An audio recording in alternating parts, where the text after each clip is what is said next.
જાદા એ પણ હર્ષંઘવી જે ત્યાં આપવા ગયા હતા એવોર્ડ અને એણે 2 લાખ રૂપિયા ફંડ આપ્યું છે એના પુરાવા છે આગળ જાહેરમાં પણ આજે આમ આદમી પાર્ટીના નેતાઓને કઈ રીતે રૂપિયા મળ્યા એસપીસી ખુલાસો કરે એસપીસી અહીં આવવું પડશે એસપીસી એવું માનતા હોય કે હું ખાલી કોકના કહેવાથી અને મારે એ કહેવું છે કે એસપીસી મહેરબાન મીડિયામાં ઘણું કામ કર્યું છે પોલીસના તમામ અધિકારીઓ સાથે મારા ગૌરવો છે તમે કઈ રીતે ઇન્ટરવ્યુ આપ્યો હતો કોના કહેવાથી અને કોને તમે ઇન્ટરવ્યુ દેખાડ્યો હતો ઇન્ટરવ્યુ વખતે તમે દેખાડ્યો હશે આજે તમને ખબર નથી તમારા ઉપર માત્ર અહીંયા નહીં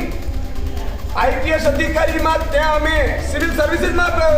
ફરિયાદ કરવા નથી તમે એમ માનશો કે નેતાઓ એમને મૂકી જશે આમ આદમી પાર્ટીની ઈમાનદાર અને અમારા બીજું કાંઈ કામ નથી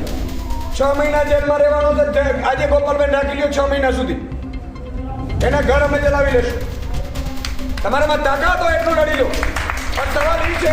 કે આમ આદમી પાર્ટીના એક પણ કાર્યકર્તા ઉપર ખોટો આરોપ એસપી શું ડીજીપીની તાકાત ન હોઈ શકે ગૃહમંત્રીની તાકાત ન હોવી શકે આ તમે શું માન્યું